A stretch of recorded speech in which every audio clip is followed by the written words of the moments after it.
luar biasa. Shalom. Shalom, shalom, shalom, Yesus dahsyat. Kurang kuat. Shalom. Shalom, shalom, shalom, Yesus dahsyat. Iya, saya percaya musim mulai berganti. Bahkan fenomena alam ini terus berganti, tetapi saya percaya Yesus tetap janjinya dan perkataannya itu tetap ya dan amin, tidak pernah berubah. Yesus tidak berubah dan tidak lama lagi dia datang pada kali yang kedua. Dan hari ini saya berbicara tentang bangunlah dirimu sendiri. Bilang kiri kanan, bangunlah dirimu sendiri. Jadi antara suami istri ya masing-masing kita, antara anak dan orang tua masing-masing kita bangun diri kita sendiri. Bangun diri kita sendiri karena saya percaya ini kita semua dalam perlombaan. Kita semua dalam perlombaan untuk kita. Dan kita lihat dalam Yudas pasal, tidak lama saya langsung dalam Yudas pasal 1 ayat 20 saja. Memang Yudas ini cuma satu pasal saja. Dan Yudas ini, tapi kita lihat saudara, mari untuk kita melihat ini kita tolong bangkit berdiri. Yudas pasal 1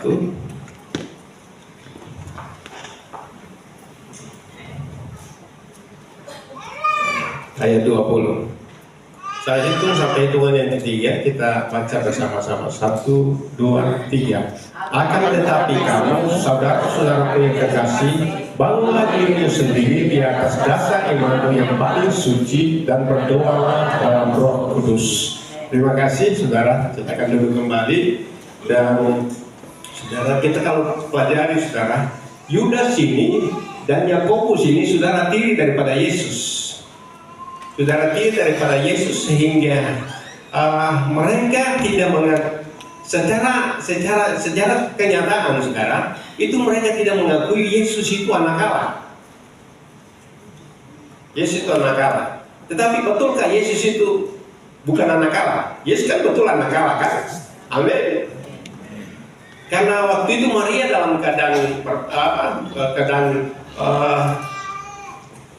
berpacar dengan Yusuf, dan pada saat itu tiba-tiba kan mereka dua belum menikah, lalu tiba-tiba Maria telah hamil, sehingga waktu saat itu Yusuf berusaha untuk mau menceraikan Maria. Tetapi Roh Kudus datang berbicara kepada malaikat Tuhan, atau berbicara kepada Yusuf, jangan engkau tinggalkan dia, karena anak yang dikandung oleh Maria itu adalah dari Roh Kudus, dari Allah.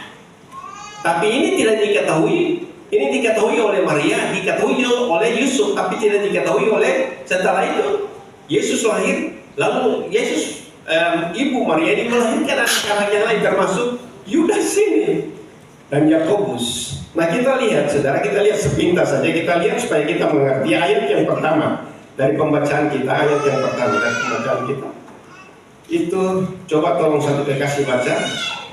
Demikian firman Tuhan dari Yudas hamba Yesus Kristus dan saudara Yakobus kepada mereka yang terpanggil yang dikasihi dalam nama Allah Bapa dan dipelihara untuk Yesus Kristus. Iya, jadi coba kita ayat yang kedua tolong baca.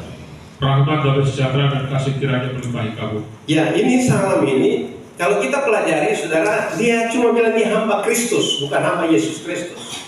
Sebenarnya kalau kita lihat, jadi dia Yudas ini dia hamba Kristus, bukan hamba Yesus Kristus. Kenapa demikian? Karena ini kita lihat di dalam Matius pasal 13 ayat 55. Matius pasal yang ke-13 ayat 55. Tolong Bapak Nus baca. Bukankah ia ini anak tukang kayu? Bukankah ibunya bernama Maria dan saudara-saudaranya Yakobus, Yusuf, Simon dan Yudas? Iya. Nah kita lihat, berarti ini saudara tiri atau enggak? Saudara tiri, satu mama tapi dua bapak. Yesus itu anak Allah, amin, anak dari Allah sendiri. Nah kita lihat lagi dalam Markus pasal yang ke-6 ayat yang ke-3.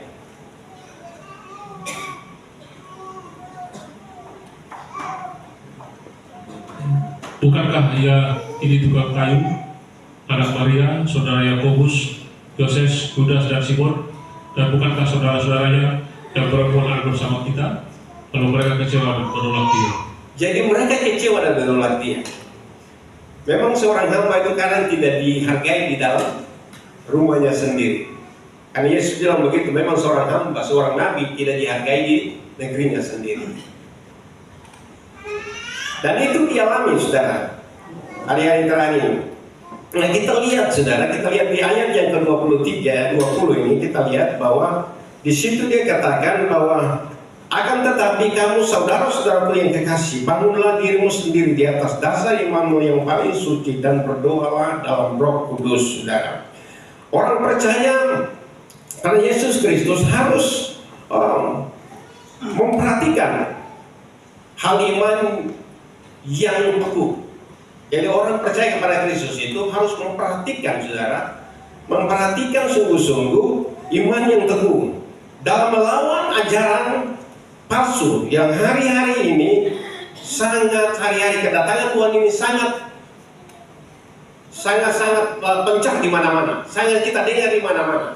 Nah, dengar lewat YouTube, kita dengar lewat apapun perkataan orang yang bisa datang saja dan menyesatkan kita, saudara.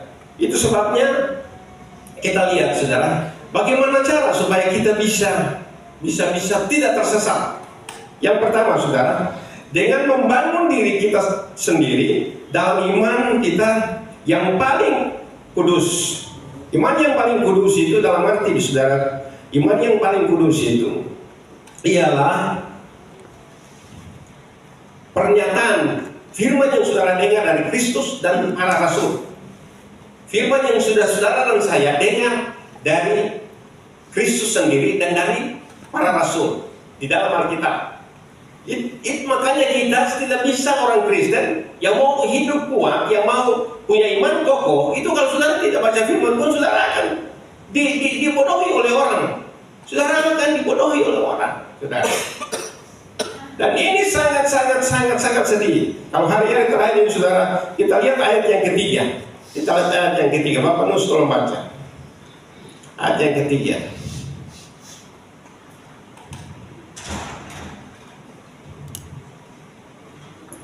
Dia punya perikop di atas itu, hukuman atas guru-guru palsu. Bapak Nus bisa baca Yudas 1 ayat 3. Saudara-saudaraku yang kekasih, sementara aku bersungguh-sungguh berusaha menulis kepada kamu tentang keselamatan kita bersama. Aku merasa terdorong untuk menulis ini kepada kamu dan berdasarkan kamu, supaya kamu tetap berjuang untuk mempertahankan iman yang telah disampaikan kepada orang-orang kudus. Ya, disampaikan orang-orang kudus. Yesus itu orang kudus atau orang tidak kudus? Yesus orang kudus. Yesus orang kudus dan memang harus, saudara, dan rasul-rasul. Rasul-rasul saksi mata daripada perbuatan Yesus semua. Perbuatan Yesus semua. Tadi pujian terakhir itu, pujian terakhir itu kan sangat. Saudara, kita belajar untuk tetap percaya. Tuhan Bapa kita, Dia selalu mendengar doa kita. Tetapi kita kadang ragu, kadang penuh dengan kebimbangan, kecemasan, lalu kita seakan-akan Tuhan sedang dengar doa kita, saudara-saudara salah. Makanya waktu Yesus mau dengar kabar bahwa Lazarus sakit itu, dia sengaja untuk apa? Tidak hadir pada saat itu. Dan setelah 4 hari kemudian baru dia pergi ke sana. Waktu dia pergi ke sana, lalu murid-murid termasuk juga Thomas, mari kita pergi untuk mati bersama-sama dengan dia. Tapi Yesus bilang, bersyukurlah aku tidak hadir pada saat itu, supaya kamu apa? Dapat belajar percaya. Ini murid-murid selama 3,5 tahun bersama-sama dia, tapi mereka penuh keraguan lagi kepada Yesus. Lalu pada akhirnya dapati Marta atau Maria, mereka juga ragu. Yesus bilang, akulah kebangkitan itu. Sampai Yesus menangis. Jadi jangan berpikir bahwa saya sudah gembala, saudara sudah pelayan, Tuhan sudah pendeta, majelis, bahkan evangelis, lalu saudara kadang-kadang saudara kita masih meragukan tentang janji Tuhan. Itu pasti saya sebagai hamba masih meragukan. Tapi saya belajar terus sehingga saya mau pegang perkataan firman Tuhan. Walaupun itu belum nyata, saya tetap pegang perkataan firman Tuhan. Amin. Dan saya tidak mau ragu terhadap firman Tuhan hari-hari terakhir. Haleluya. Itu sangat penting sekali bagi saya dan saudara. Jadi hal ini sangat penting sekali bagi kita untuk kita belajar firman Tuhan. Kalau kita tidak belajar firman Tuhan, kita akan dalam firman Tuhan ini dalam Alkitab kita. Alkitab yang ada di tab saudara, yang ada di HP saudara. Tapi saya setiap kali belajar saya tidak pakai tab, saya pakai Alkitab supaya kita bisa lihat dia punya. Nanti mau cari dia punya referensi, dia punya ini cuma cari tadi dari tab karena lebih cepat. Karena dulu belum ada ini, kita pakai apa? Concordance ya. Kita pakai concordance. Apa betul pada saat itu? Haleluya. Itu kita pakai concordance untuk mencari ayat-ayat bandingan. Nah kita lihat saudara, mesti kita belajar firman Tuhan dalam Alkitab. Nah kita lihat Kisah pasal yang ke-2 ayat yang ke-42. Kisah pasal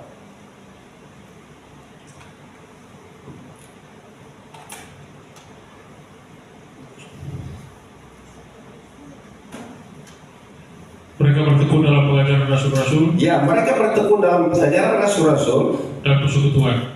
Dan mereka selalu berkumpul untuk memecahkan roti dan berdoa. ya, saudara. Jadi kita harus tekun untuk baca firman Tuhan dan merenungkan firman Tuhan. Itu karena membagi-bagikan roti, itu saling membagikan, saling sharing firman Tuhan. Supaya kita paham firman Tuhan dan kita lakukan firman Tuhan itu. Kita tidak bisa main-main. 20 ayat yang ke Kisah Para Rasul 20 ayat yang ke-27.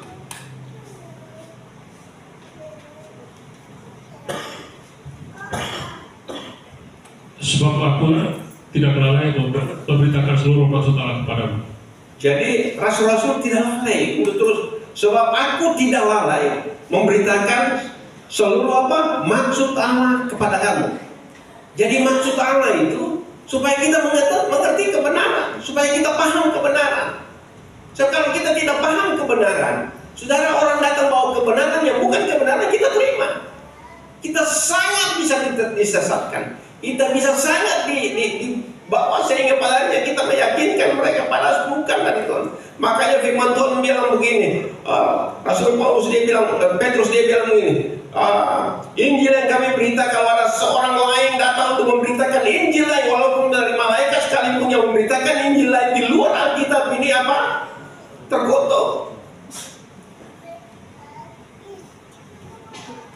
Kan pada saat itu saudara ada suatu ajaran kita kalau pelajari Yusuf ini, Yudas ini, ada satu pelajaran yang memang oleh karena kasih karunia orang diselamatkan. Itu sebabnya kalau orang sudah diselamatkan, biar dia berbuat dosa dia tetap selamat.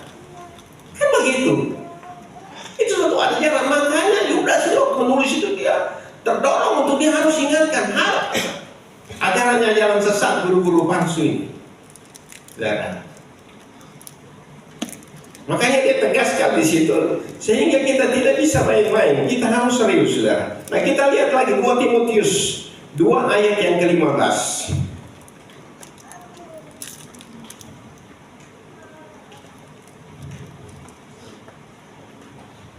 Usahakanlah supaya kamu layak di hadapan Allah sebagai seorang pekerja yang tidak usah malu, yang berterus terang memberitakan perkataan kebenaran itu. Ya, jadi saudara, saya percaya saudara yang tahu kebenaran, saudara tidak perlu malu kalau orang berbuat. Kalau ada yang datang, hamba Tuhan siapapun yang datang dan dia mengajarkan yang lain daripada firman itu, saudara berani untuk tegur dia.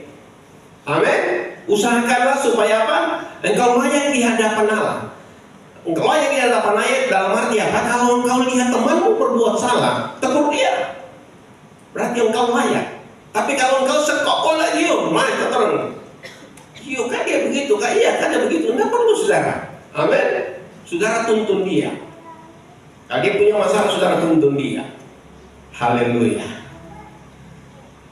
Di hadapan sebagai seorang apa? Pekerja yang tidak usah malu, yang berterus terang memberitakan apa? Perkataan kebenaran itu. Jadi kebenaran ini saudara harus bisa kita keluarkan dari mulut kita. Haleluya. Sebab dalam 1 Petrus dia bilang, kalau kamu menyampaikan firman Allah, kalau kamu berbicara, seakan-akan kamu menyampaikan apa? Firman Tuhan, kebenaran. Dan dalam setiap kita ngomong dengan siapapun, saudara, Itu seakan-akan kebenaran yang keluar dari kita punya mulut. Hal-hal yang baik yang keluar dari kita punya mulut. Bukan hal yang tidak baik yang keluar dari kita punya mulut. Tapi percaya dengan demikian, saudara, orang akan melihat Kristus dalam hidup saudara. Orang akan melihat kebenaran itu ada dalam hidup saudara. Dan pasti orang cari. Hari-hari ini orang cari kebenaran yang sejati. Ya jangan saudara takut saudara. Orang akan cari saudara. Dan perkataan nanti kita lihat saudara. Kita lihat di dalam Ibrani ini saudara. Sebenarnya kalau ditinjau dari segi waktu saya dan saudara sudah jadi harus jadi apa? Pengajar. Cuma bilang kiri kanan sebenarnya saya sudah jadi pengajar. Ini saudara. Ada suami terus Korea dan sebenarnya saya ini sudah jadi pengajar. Mari kita lihat Ibrani pasal 5 ayat 12 sampai dengan ayat yang ke-14. Sebab sekalipun kamu ditinjau dari sudut waktu, sudah seharusnya menjadi pengajar. Kamu masih perlu lagi diajarkan asas-asas pokok dari pernyataan Allah. Dan kamu masih memerlukan susu, bukan makanan keras. Sebab barang siapa masih memerlukan susu, ia tidak memahami ajaran tentang kebenaran, sebab ia adalah anak kecil. Tetapi makanan keras adalah untuk orang-orang dewasa yang karena mempunyai panca indera yang terlatih untuk membedakan yang baik dan yang jahat. Terus? Ya, jadi tetapi makanan keras adalah untuk apa? Orang-orang dewasa. Firman Tuhan yang keras itu untuk apa? Orang yang dewasa, orang yang siap untuk apa? Kawin dengan Yesus. Saudara mau jadi pengantin Kristus, tidak bisa makan susu lagi, tidak bisa makan sul lagi, tidak bisa makan makanan yang lembut lagi, makanan yang keras, firman yang keras. Kalau firman tegur dosa, ya. Kalau kita masih berbuat dosa, mengakui dosa lalu minta Tuhan ampuni. Karena firman Allah berkata, jika kamu mengaku dosamu, Allah itu setia dan adil, Dia mengampuni segala dosamu dan menyucikan saudara. Tapi kadang-kadang kan kita gengsi kalau kita mengaku dosa. Saudara, gengsi itu bukan dari Tuhan tapi dari iblis. Bikin saudara gengsi atau takut mengakui. Padahal kunci untuk saudara mengalami suatu perubahan saudara itu adalah saudara mengaku dosa. Mengaku dosa saudara tidak perlu malu karena dalam Alkitab juga begitu. Mereka pakai ilmu, pakai sihir, pakai segala macam. Tapi waktu mereka datang kepada Yohanes untuk dibaptis, pada akhirnya kenapa? Mereka mengakui bahwa mereka juga terlibat dalam hal itu dan kitab-kitab mereka dibakar. Sekitar itu berapa dinar? Kalau dihitung dengan harga pada saat itu dinar sudah itu berapa ribu dinar itu. Kalau dikalikan dengan uang sekarang sudah miliar saudara. Jadi itu saudara. Jadi kalau saudara punya pegangan-pegangan yang ada, saudara punya kepercayaan yang lain di luar Kristus saudara, itu tidak berguna. Itu sangat tidak berguna bagi saudara, menyusahkan hidup saudara sendiri. Jadi kita lihat firman Tuhan ini, tetapi makanan keras adalah untuk orang-orang dewasa yang karena mempunyai panca indera yang terlatih untuk membedakan apa yang baik daripada yang jahat. Nah kita kan sudah punya panca indera yang kita bisa ini baik atau tidak baik, ini jahat atau baik saudara. Itu kita lagi. Yang berikut saudara, ayat yang kedua, dengan berdoa dalam Roh Kudus. Jadi dalam berdoa dalam Roh Kudus ini saudara, berdoa dalam Roh Kudus ini kita harus berdoa minta petunjuk Roh Kudus. Jadi kita yang dituntut oleh Roh, kita harus berdoa. Bukan kita berdoa tanpa minta bantuan Roh Kudus, minta ilham daripada Roh Kudus untuk kita berdoa. Kita harus minta itu saudara, untuk kita bisa berdoa dengan dituntut oleh Roh Kudus. Roh Kudus yang memampukan kita untuk kita mampu untuk bisa berdoa. Bukan berdoa yang sudah dihafal. Ada berdoa kan yang sudah dihafal, termasuk doa Bapa Kami itu kan sudah dihafal. Tapi yang dihafal ini sebenarnya kalau kita urut satu persatu dari setiap perkataan itu, saudara terlalu luar biasa doa Bapa Kami itu. Ya, jadi bukan cuma doa begitu saja. Sehingga pada akhirnya ada satu bapak dia bilang begini, perdamaian antara keluarga, orang saudara-saudara, adik kakak, ada perselisihan dan dia sampaikan hal ini, tapi mereka semua tidak mau berdamai satu sama lain karena yang kakak atau menyusahkan adik juga menyusahkan kakak, dan masing-masing pertahankan bahwa masing-masing benar, sehingga ada yang mau mengaku salah. Padahal dalam doa Bapa kami bilang apa? Ampunilah kami seperti kami juga tahu mengampuni orang yang bersalah pada kami. Tapi mereka tidak mau. Berarti dia bilang begini, berarti kamu orang ini, orang Kristen, berdoa supaya Tuhan ampuni, tapi kamu sendiri sih ngampuni. Saudara. Makanya firman Tuhan, jikalau kamu tidak mengampuni saudara, Bapa di surga juga tidak akan mengampuni. Jadi hidup ini yang betul-betul dalam Kristus dipimpin oleh Roh, saudara, kita tidak punya musuh. Sekali lagi, kita tidak punya musuh. Amin. Kita harus bisa berdamai dengan semua orang. Kita bisa bawa damai malah kepada semua orang. Bukan hidup kita yang membawa malapetaka. Bukan hidup kita yang membuat orang lain jadi syah. Haleluya. Luar biasa. Jadi ini saudara, ini saya mari kita lihat Roma pasal yang ke-8. Roma pasal 8 ayat 26. Demikian juga Roh membantu kita dalam kelemahan kita. Sebab kita tahu bagaimana sebenarnya harus berdoa, tapi Roh sendiri berdoa untuk kita kepada Allah dengan keluhan-keluhan yang tidak terucapkan. Nah, kita lihat kebenaran ini kan. Demikian juga Roh membantu kita. Jadi makanya waktu kita berdoa, minta Roh bantu kita,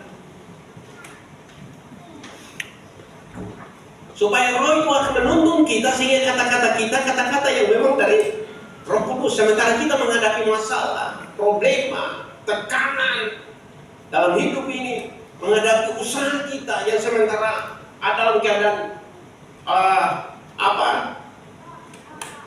jatuh, usaha kita sementara dalam keadaan menuju kepada bangkrut dan sebagainya, saudara. Tetapi saya percaya Roh Kudus akan mampukan saudara-saudara. Jangan berdoa lalu berpikir dia ini karena dia ini karena dia ini, saudara. Itu saudara tidak akan bisa.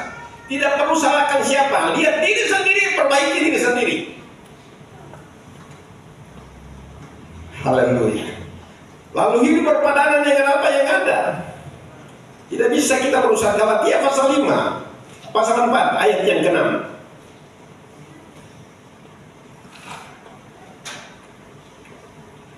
Dan karena kamu adalah anak, maka Allah telah menyuruh Roh anaknya ke dalam hati kita yang berseru, ya Aba, ya Bapa.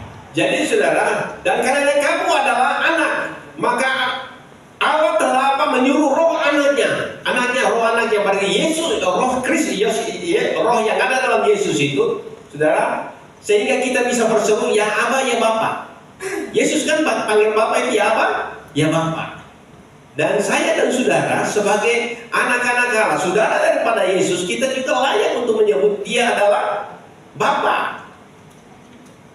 Sehingga waktu kita panggil Bapa, dia mengenal kita.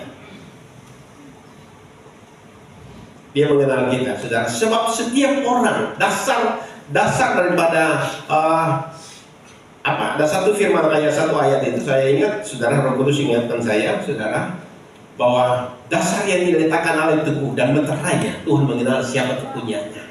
Setiap orang yang menyebut nama Tuhan hendaklah meninggalkan kejahatan. Jadi bayangkan kalau kita yang sudah bertobat, tapi kita belum meninggalkan dosa atau kejahatan kita. Waktu kita berseru, Tuhan dengar atau enggak? Dia dengar, tapi dia tidak akan menolong.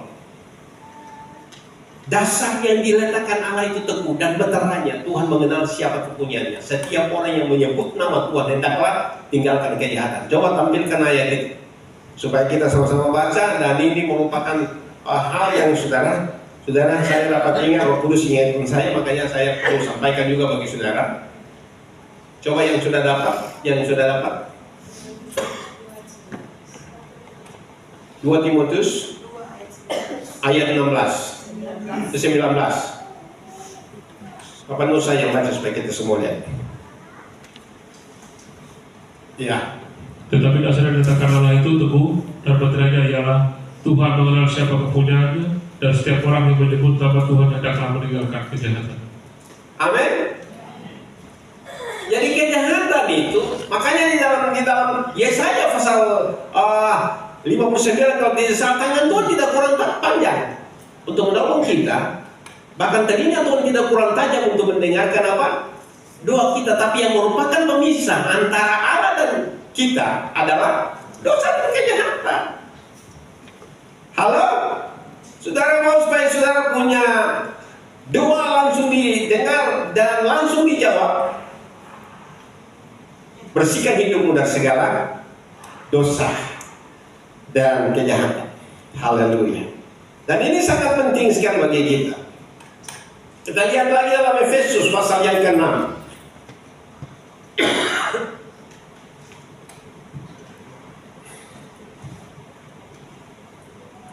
Ayat 18.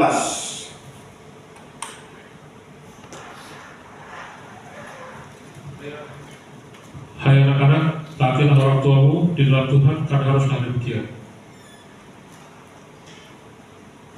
Efesus 8 ayat. 6 ayat 18. Iya.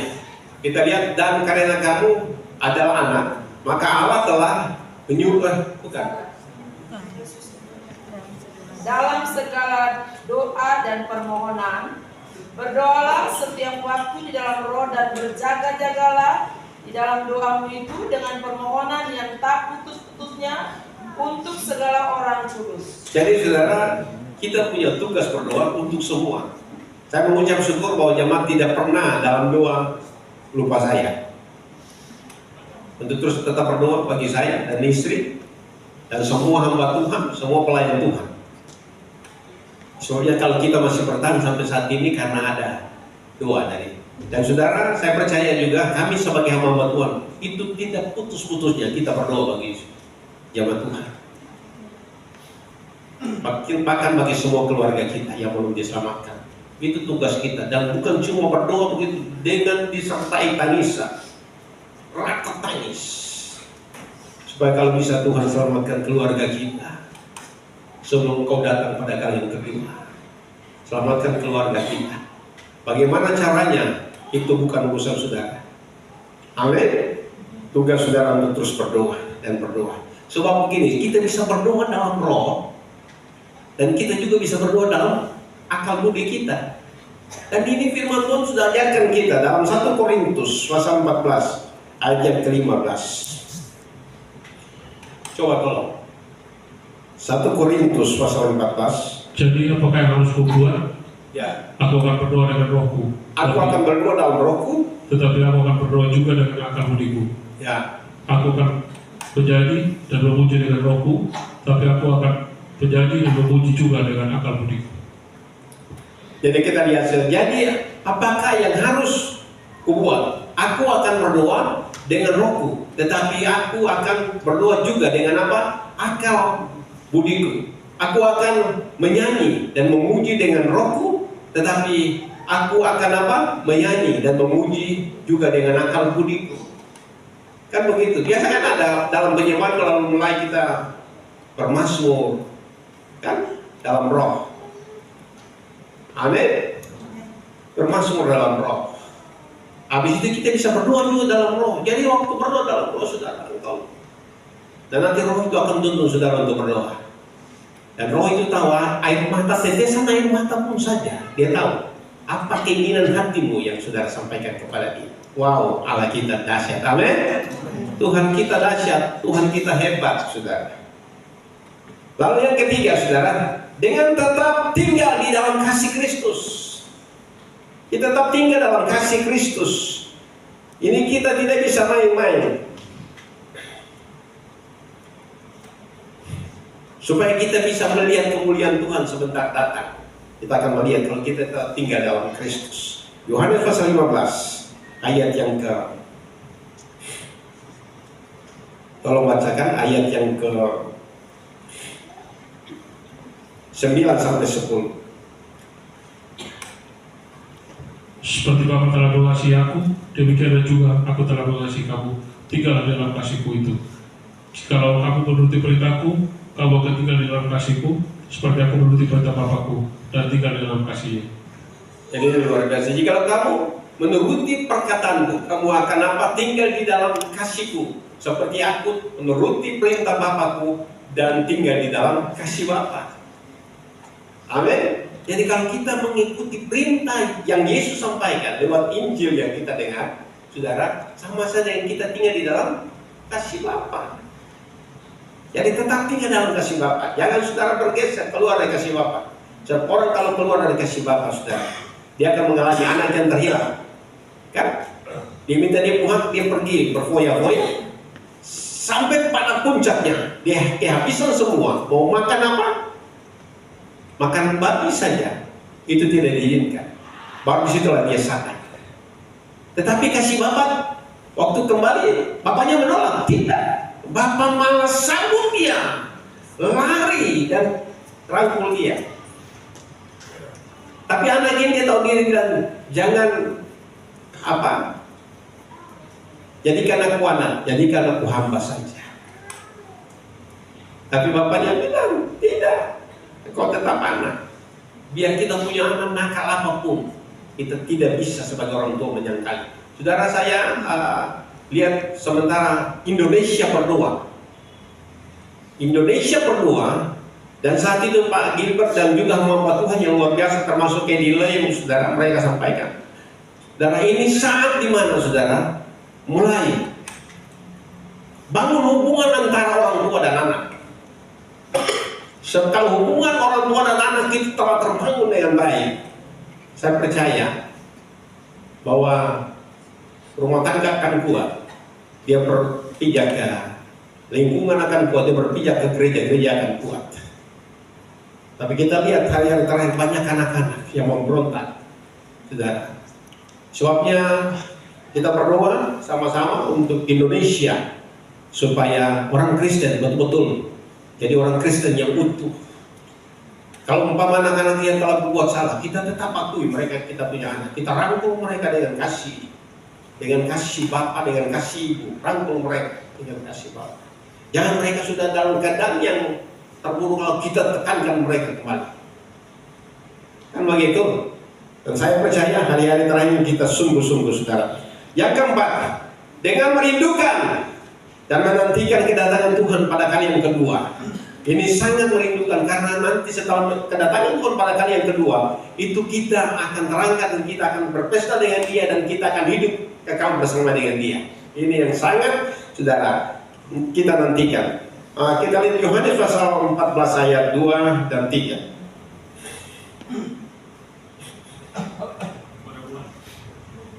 Yohanes pasal yang ke 14 ayat 2 dan 3. Di rumah Bapakku banyak tempat tinggal. Jika tidak demikian, tentu aku mengatakannya kepadamu. Sebab aku pergi ke situ untuk menyediakan tempat bagimu. Dan apabila aku telah pergi ke situ dan telah menyediakan tempat bagimu, aku akan datang kembali dan membawa kamu ke tempatku, supaya di tempat di mana aku berada, kamu pun berada. Amin. Itu kerinduan Bapa, kerinduan Yesus, saudara. Tapi dia bicara dengan murid-murid pada saat dia belum mati, dan dia belum pergi ke surga. Dan saat itu, kalau kita baca terus, saudara akan lihat. Lalu supaya kamu tahu jalan ke sana. Lalu Thomas bilang begini, Tuhan tunjukkan jalan kepada kami. Dan saudara baca dia punya itu pencatat itu terus. Karena Yesus masih bicara hal itu, dia masih ada di dunia pada saat itu. Nanti setelah dia mati dan dia bangkit, dia pergi ke surga dan dia menyediakan tempat bagi kita di sana, sehingga dia akan datang kembali untuk membawa kita menikmati kebahagiaan bersama Yerusalem baru dan apa yang akan kita masuki di sana, yang tidak tergoncangkan oleh gempa bumi atau apapun. Haleluya. Itu yang luar biasa, saudara. Tetapi ini, saudara, ada 3 roh manusia yang sangat mencelakakan orang percaya hari terakhir ini. Ada 3 pribadi dalam Yudas ini Dia menceritakan 3 manusia pada saat itu, saudara, yang sangat-sangat bisa saja mencelakakan orang percaya di hari yang terakhir ini. Yang pertama, saudara, kita lihat Yudas pasal 1 ini ayat yang ke-11. Yudas 1 ayat yang ke-11. Kita sama-sama baca. Celakalah mereka karena, ya, kita baca bersama 1, 2, 3. Celakalah mereka karena mereka meniti jalan yang baik, dan mereka oleh sebab upah menjadikan dia dalam kesesatan dan mereka binasa karena kedodosan seperti Korah. Nah ini, roh ini yang sementara, saudara, sementara marah sekali di zaman akhir ini. Sangat marah sekali zaman akhir ini. Mengikuti cara hidup Kain, saudara. Nah kita lihat cara hidup Kain ini bagaimana, saudara. Mari kita lihat dalam firman Tuhan supaya kita raba-raba. Kejadian pasal 4 ayat 3 sampai 8. Setelah beberapa waktu lamanya, maka Kain mempersembahkan sebagian dari hasil tanah itu kepada Tuhan sebagai korban persembahan. Habel juga mempersembahkan korban persembahan dari anak sulung dan keduanya yang di lemak-lemaknya. Maka Tuhan menghidangkan Habel dan korban persembahannya itu. Tetapi Kain dan korban persembahannya tidak dihidangkannya. Lalu hati Kain menjadi sangat panas dan muram mukanya. Firman Tuhan kepada Kain, mengapa hatimu panas dan mukamu muram? Apakah mukamu tidak akan bersedih jika kau berbuat baik? Tapi jika kau tidak berbuat baik, dosa sudah begitu di depan itu. Ia sangat mengundang kau, tapi kau harus berkuasa atasnya. Katakan kepada Habel adiknya, mereka kita pergi ke padang. Ketika mereka ada di padang, tiba-tiba Kain memukul Habel, adiknya itu lalu membunuh dia. Bayangkan, saudara, roh ini, saudara, biasa adik kakak mau kubunuh.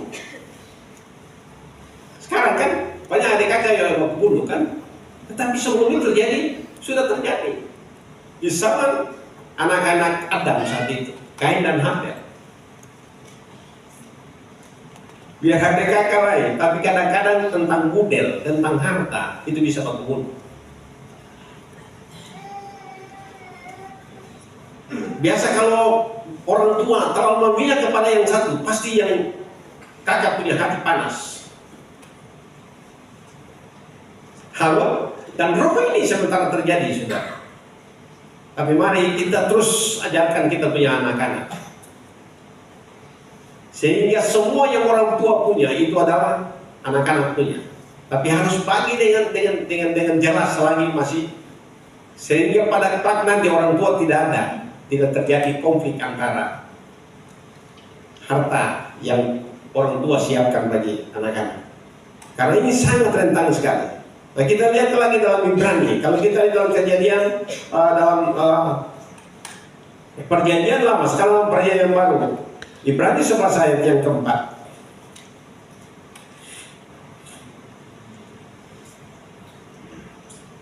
Karena iman Habel telah mempersembahkan kepada Allah korban yang lebih baik daripada korban Kain. Dengan jalan itu ia memperoleh kesaksian kepadanya bahwa ia benar. Karena Allah berkenan akan persembahannya itu, dan karena iman ia masih berbicara sesudah ia mati. Bayangkan, saudara. Jadi saudara, biasa iman daripada kedua anak-anak itu juga yang dia makin berkembang, makin melayani Tuhan. Yang satu dia pasti cemburu. Pertanyaannya, kenapa mesti cemburu? Kenapa saya ngikutin? Habel punya cara hidup, dia punya persembahan, dia punya ibadah berkenan di hadapan Tuhan. Tapi coba saudara lihat kiri kanan, saudara, kalau mau ambil keputusan untuk hidup yang ibadah yang benar, itu gampang, itu mudah. Orang tua bisa bunuh, adik kakak bisa baku bunuh, maka bisa baku bunuh terjadi, saudara. Kadang-kadang kalau istri ambil tindakan itu juga suami bisa menganiaya istri, atau sebaliknya suami yang lakukan itu, istri malah membantah. Oh sekali di gereja lain, tapi gereja itu saudara, ini kan begitu. Dan itu saksi mata saya dan istri sendiri mengalami. Lebih baik kau sepi di karaoke atau sepi di tempat-tempat mabuk daripada sepi di gereja itu. Nah, ini terjadi, ini perkataan yang saya dan istri. Terima itu. Waktu awal-awal kita pelayanan, saudara. Haleluya. Lebih baik kau minum mabuk, kau pergi di parbo karaoke daripada kau di gereja itu, karena lo tahu gereja kita sesat. Ini bukan perkataan yang tidak pernah alami, saya dan istri alami. Amin, alami atau enggak? Kita alami hal itu, saudara. Malah kita punya anak-anak semua itu, saudara, di sekolah mereka dihinakan, tetapi mereka tetap kuat. Awal-awal itu, saudara, perintisan. Dan perintisan itu, saya percaya kebenaran tetap kebenaran. Amin. Saudara mau berusaha untuk tutup kebenaran pasti muncul untuk menjadi kebenaran. Itu tidak bisa digugat, saudara. Yohanes pasal 3, 1 Yohanes 3 ayat yang ke 12. Ya. Bukan seperti Kain yang berasal dari si jahat dan membunuh adiknya. Dan apakah sebabnya ia membunuhnya? Sebab segala perbuatan yang jahat dan perbuatan adiknya benar. Amin. Coba lihat, bukankah seperti Kain yang berasal dari si jahat? Jadi orang yang merencanakan kejahatan, dan bukan cuma merencanakan, tapi dia langsung mengeksekusi kejahatannya itu, niat hatinya itu, dia orang betul-betul orang yang jahat. Orang yang jahat, saudara. Dia datang dari si iblis yang berbicara bagi dia untuk melakukan itu, saudara. Jadi kita lihat hal yang terakhir itu kita akan. Yang kedua, saudara, melayani karena upah. Melayani pekerjaan Tuhan kira-kira dapat bayar berapa? Kan pertanyaan seringkali begitu. Mau melayani Tuhan belum dapat berapa dari sana, saudara. Sehingga orang kalau sudah terfokus dengan melayani harus dapat ampau. Bapak almarhum Yakub Nawai dia katakan begini, bikin apa mau melayani di desa, di kecamatan, di kabupaten, di kota besar itu, saudara. Anak punya hari ulang tahun saja, kalau berdoa anak punya hari ulang tahun, amplop yang kasih itu 100 juta. Itu sebabnya banyak orang yang hanya fokus. Saudara, saya dan istri dan semua keluarga kita sepakat bahwa melayani Tuhan itu karena melayani Tuhan itu karena kita sudah memberikan hidup untuk melayani Tuhan. Bukan melayani Tuhan untuk hidup. Kalau melayani Tuhan untuk hidup, melayani kalau udah mampu belum bisa pulang. Kalau udah baru pulang. Kita tidak, saudara. Begitu. Jadi saudara, itu yang kita tanamkan bagi anak-anak semua, sehingga kita mau melayani, mau kasih, saya kasih, terserah. Tapi kita punya tugas untuk melayani. Amin. Itu yang saya dan keluarga lakukan hal itu, saudara. Jangan melayani karena upah. Mari kita lihat dalam 2 Petrus 2 ayat 15 dan 16.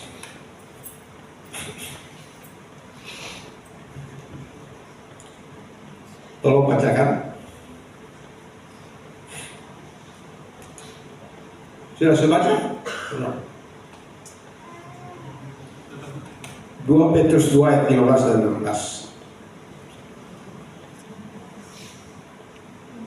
Oleh karena mereka telah meninggalkan jalan yang benar, maka tersesatlah mereka, lalu mengikuti jalan Bileam, anak Beor, yang suka menerima upah untuk perbuatan yang jahat.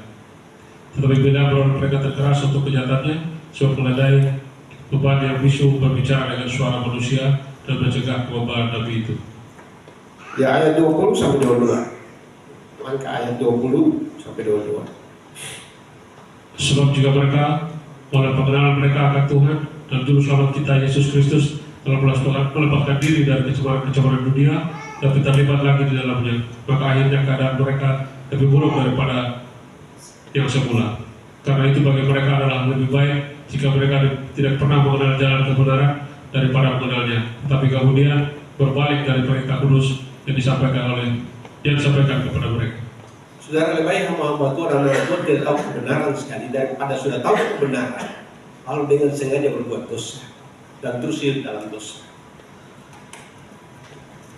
Kita lihat banyak hamba Tuhan jatuh, sepertiga bintang itu diseret. Ya, sepertiga bintang itu diseret. Nah kita lihat saudara, yang ketiga saudara, itu tindakan pemberontakan kepada pemimpin. Itu.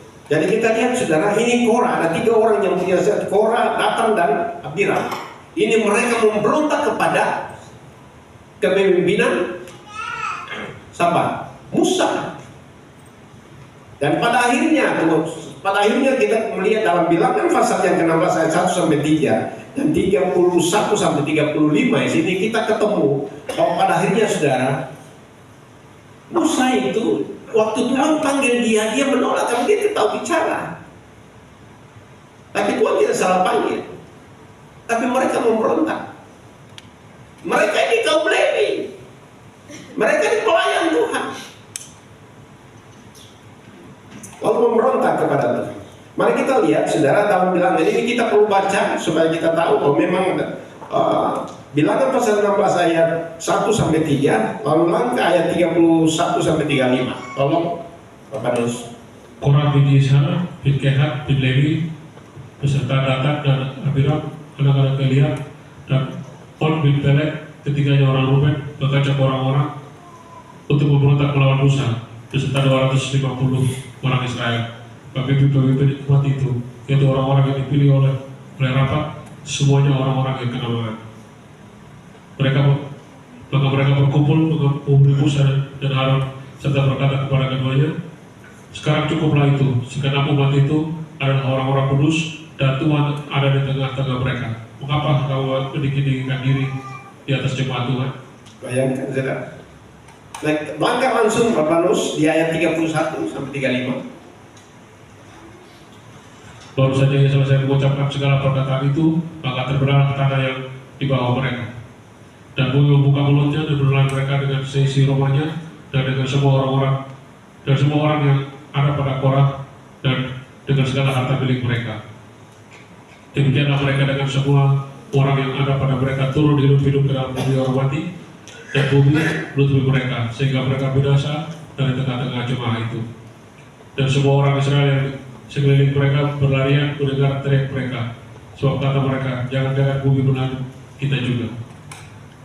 Lagi keluarlah api berasal daripada Tuhan, lalu memakan habis ke 250 orang yang mempersembahkan hukuman itu. Jadi saudara, sekali lagi saudara, belajar untuk kita tunduk kepada pemimpin kita. Istri belajar untuk tunduk kepada suami sebagai pemimpin. Amin. Pelayan Tuhan belajar untuk tunduk kepada pemimpin.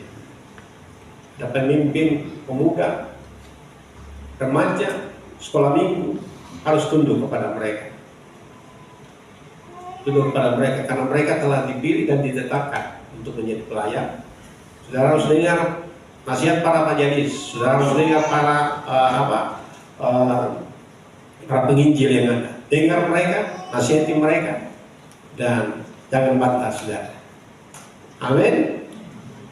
Harus dengar saudara. Saudara punya gembala yang berdiri di sini dan sampaikan sesuatu yang merupakan kebenaran, saudara. Karena kebenaran yang kami terima itu bukan sekedar kami terima begitu, tetapi kita berdoa dan minta petunjuk Tuhan untuk kita. Dan kunci daripada semua, bangunlah imanmu sendiri di atas dasar imanmu yang paling suci dan berdoalah dalam Roh Kudus. Tuhan Yesus memberkati. Di musik, mari maju ke depan.